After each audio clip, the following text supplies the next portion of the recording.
Good evening. I'd like to call the Government Service Committee for Monday, October 4th, 2021 to order. Call the roll, please. Bala. Here. Payleitner. Here. Bongard. Here. Bancroft. Here. Lencioni. Yes. Petrella. Here. Wirball. Here. Besner. Here. Weber. Here. Thank you. We have no omnibus tonight, so we'll start with the first one. Number 4, Information System. Recommendation to approve a 1-year agreement with 4 Kitchens LLC for website technical support in an amount of $42,000. Good evening. My name is Penny Landcore. I'm the Enterprise Application Manager here at the city. And this agenda item is a request to approve a support agreement for city website technical support. The city runs 3 core websites, the main city website, the codebook site, and an employee INET. These sites deliver information to the public, for instance, the municipal code detail, public meeting schedules, agendas, minutes. We receive requests through the websites, for instance, Freedom of Information Acts and alarm permit requests. And in the case of INET, it's a repository for employee information and forms. All the content on all the sites are maintained by a team of city staff representing all the city departments. The city is engaged with 4 Kitchens, which was previously known as Advomatic in the past for the past 2 years.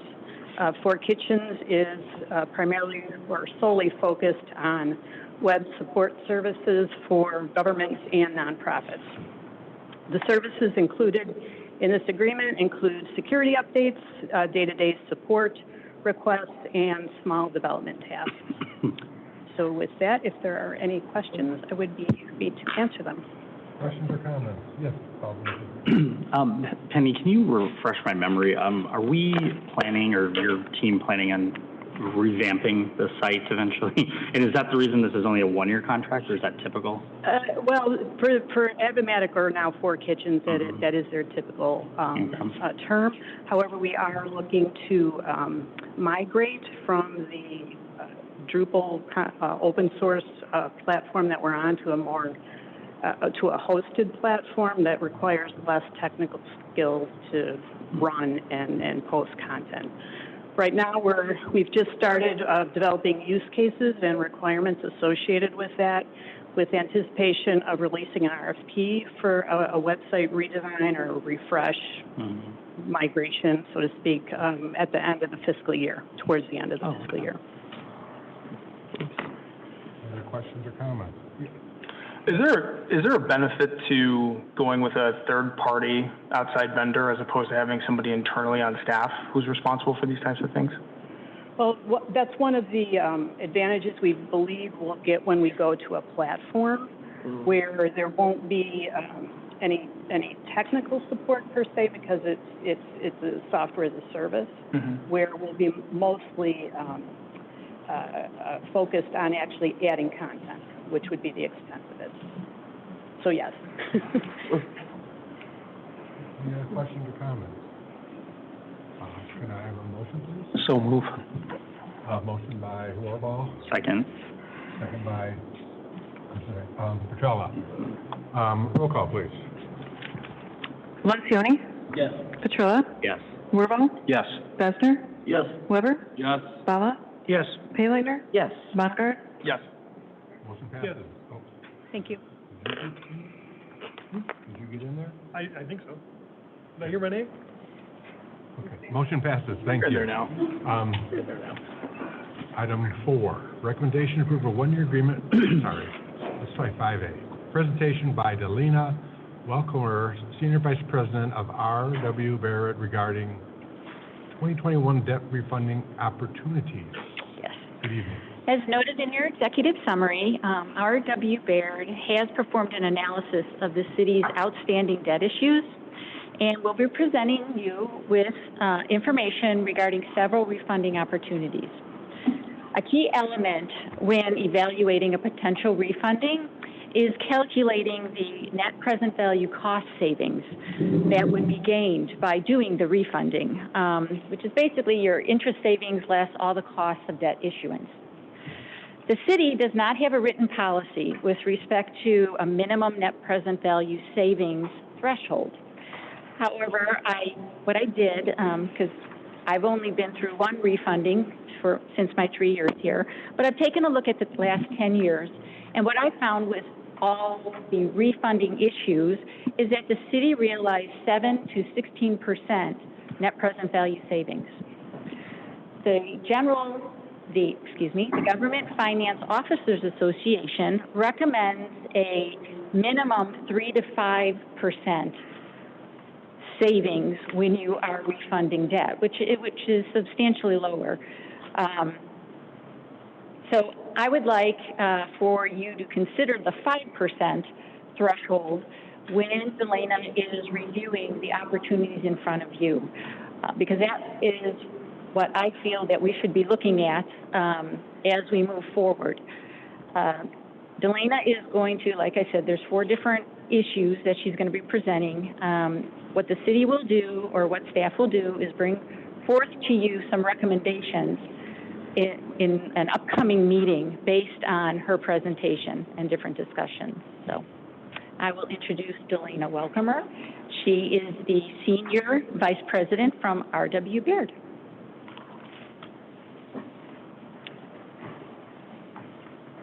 Thank you and good evening. Okay.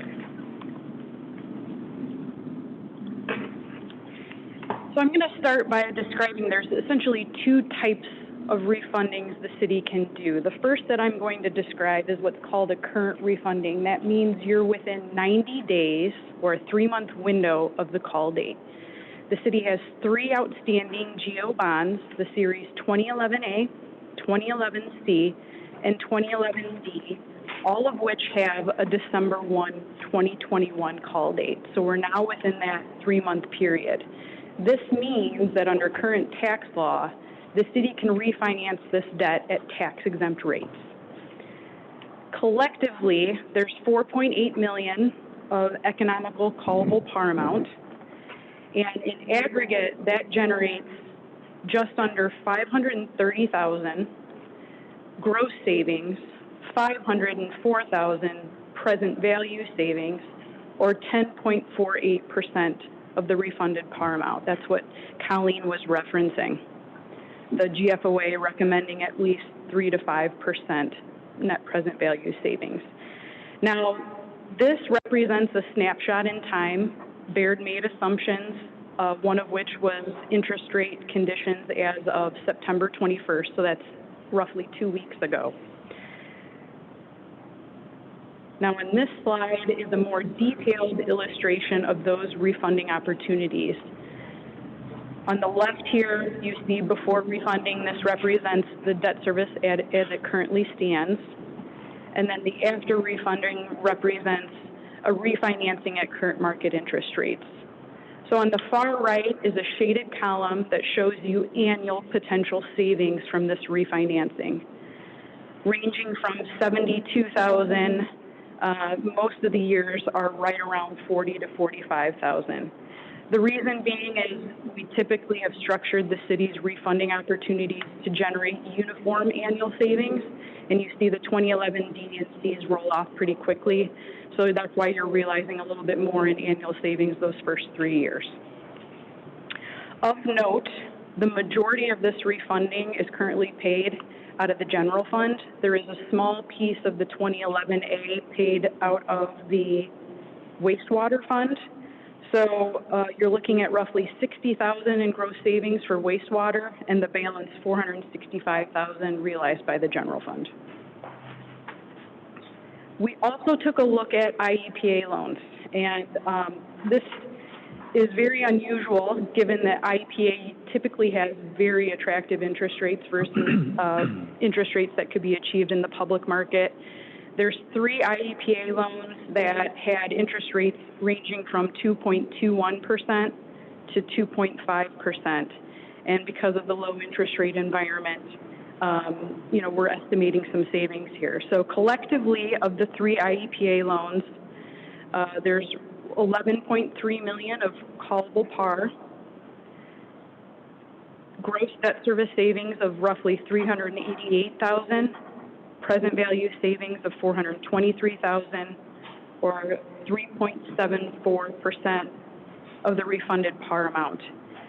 You'll know that loan number 4 is below the 3% threshold, and loan number 9 is just above that 3% threshold that the GFOA recommends. So again, we wanted to present you with a universe of potential refunding opportunities, but on a net PV basis, these aren't as attractive as some of the others that we'll show you. And here's a more detailed illustration. Again, before refunding on the far left, representing debt service as it currently stands for these IEPA loans, and then the after refunding, again, the goal being level annual savings of range. Well, the first 3 years are slightly higher, dropping to roughly about $20,000. So the alternative to a current refunding, which were the last two I described, is what's called an advanced refunding. That means that we're more than 90 days away from the call date. There's 4 different series of bonds here that I'm going to talk about that have call dates in 2022 and 2023. The Tax Reform Bill of 2017 eliminated municipalities' ability to advance refund tax-exempt debt at tax-exempt rates. So starting in 2018, municipalities were looking at alternatives to refinance debt that have call dates beyond that 90-day window. And one that has generated a lot of interest and many municipalities have taken advantage of it is you can advance refund tax-exempt debt at taxable interest rates. And because U.S. Treasury rates are at such historically low levels, probably 40-year low levels right now, it's presenting a unique opportunity to advance refund debt. So there's 4 different series here. 3 of them are callable December 1 of 2022, so approximately a year from now. That includes the 2012A, 2012B, and 2013A. The 2013B is callable essentially 2 years from now, December 1 of 2023. So collectively, we're looking at callable economical refunded par amount of $30.6 million. And collectively, that generates gross debt service savings of $4.5 million, or $3.8 million on a PV basis, 12.6% of the refunded par amount. A couple of things to point out.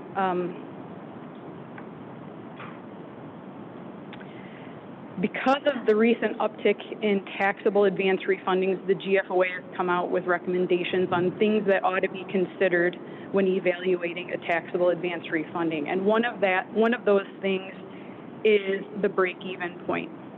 How much market risk would you be able to absorb between now and that call date where you're at a point of indifference? So for example, I'm going to use the 2013A as an example just because it's the most attractive of the 4 that we're presenting. So the 2013A can be advance refunded now at taxable interest rates. And we're looking at almost $3.9 million in gross savings, $3.3 million PV savings, or 14.7% of the refunded par amount. The alternative to a taxable advance refunding now is you wait a year from now and do it on a tax-exempt basis. If tax-exempt interest rates increase 50 basis points, you would have been better off doing a taxable advance refunding now. So the question comes, where do you think interest rates are going to go over the next year? And there are a couple of things that we reference, one of which is Bloomberg comes out with a survey for economists. Where do you think interest rates are going to go each quarter for the next 2 years? The 10-year Treasury is a good mark. At the time we put this together, it was a 1.41%. A year from now, they're projecting 1.99%. So they're projecting a 50 basis point increase, or a 0.5% increase in the 10-year Treasury. There's also, the infrastructure bill that's going to pump a lot of money in the economy. You got inflationary pressures, so there's talk of the yield curve steepening. The 2013A refunding is the longest of the four I'm showing here. It amortizes through 2038.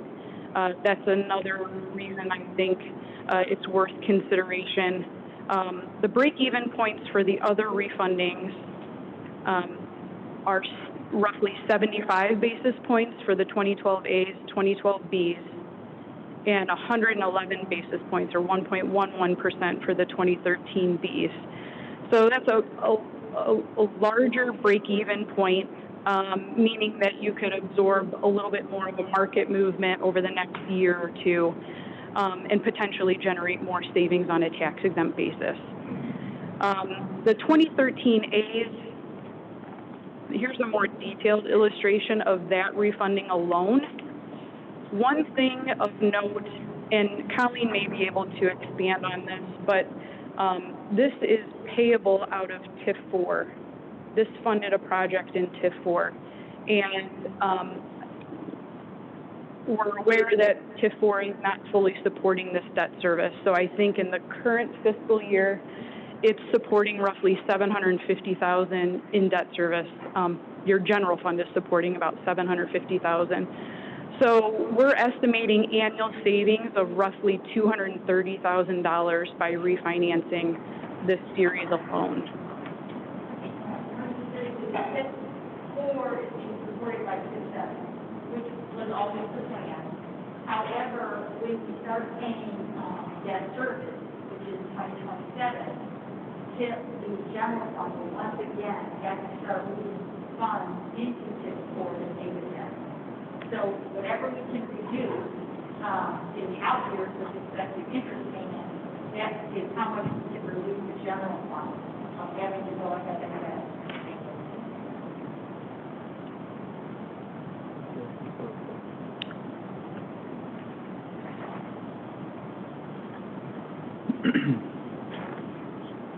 And the only other thing that I would show, again, to just reiterate the fact of the low interest rate environment and the unique opportunity you have for the refinancing of the 2013A, this represents a chart of the yield curve. So short-term rates being on the lower end, long-term rates being slightly higher. This teal represents the range of the 30-year interest rate.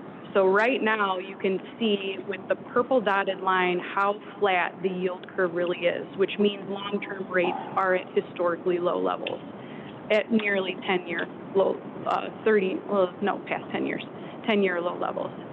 So we're hovering a 30-year interest rate of about 1.5%, when in the last 10 years it peaked at 4.5%. So again, because the 2013A refunding amortizes all the way out through 2038, I think it presents a unique opportunity to take advantage of low long-term rates and capture debt service savings. And with that, I'll open up to any questions you folks have. Questions from the council?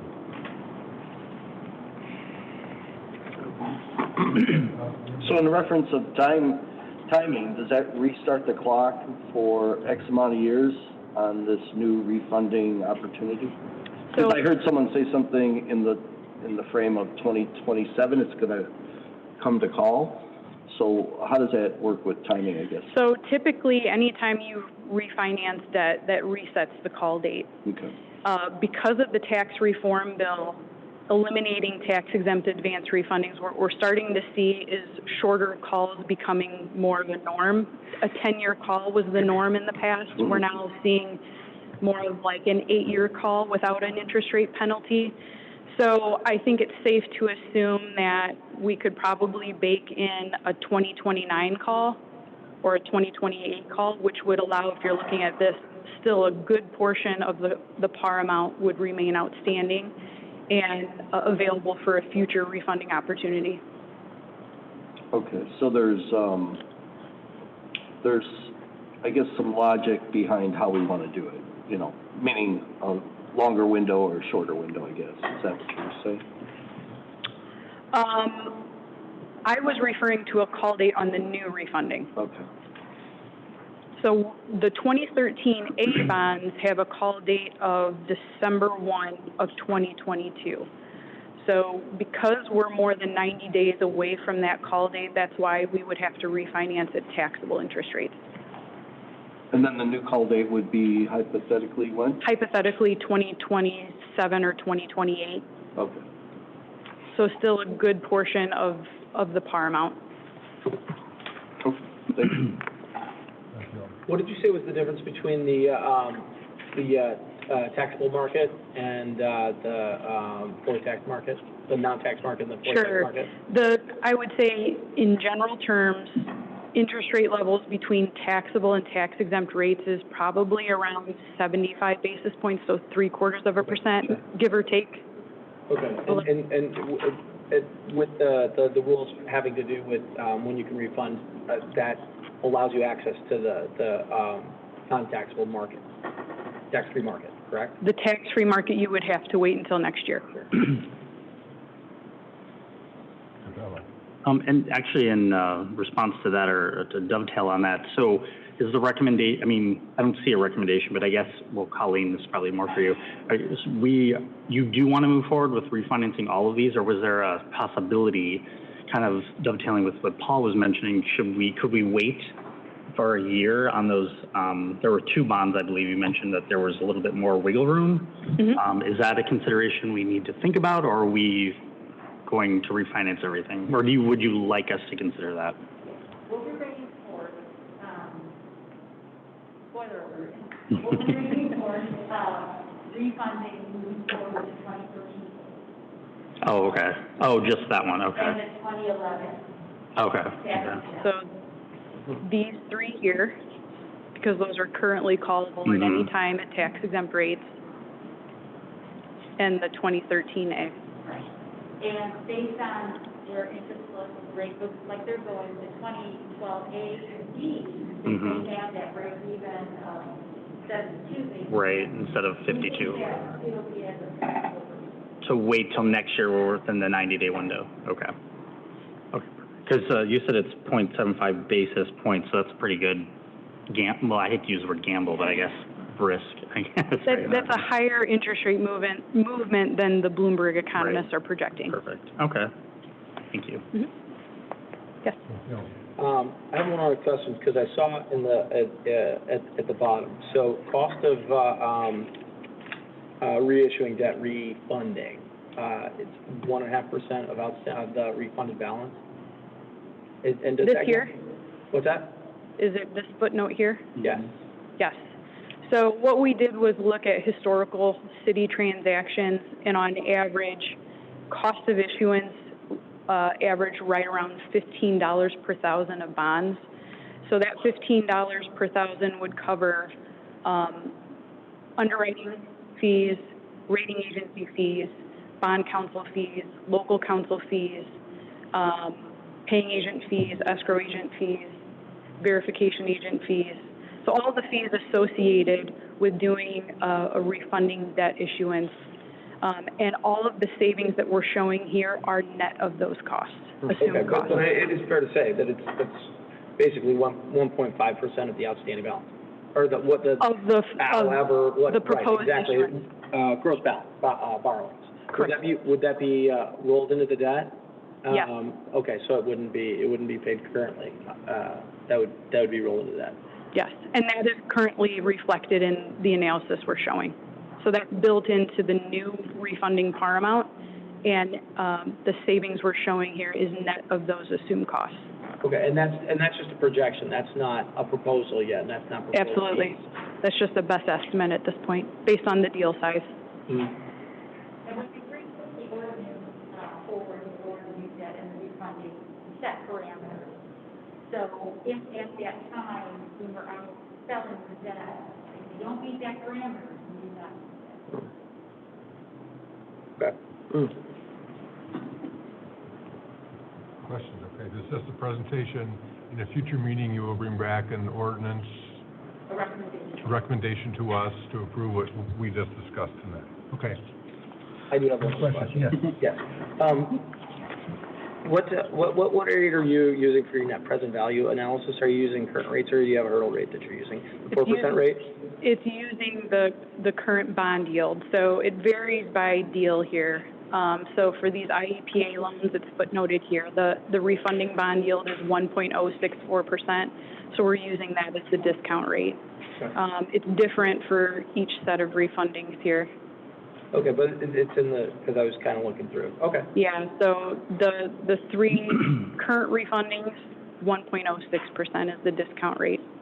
And the PV percent represents the dollar PV savings divided by the refunded par amount.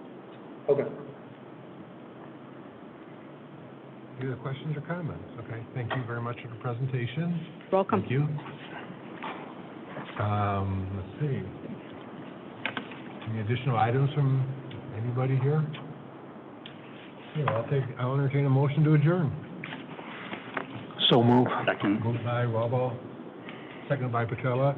All those in favor? Aye. Opposed? Thank you. Motion passes.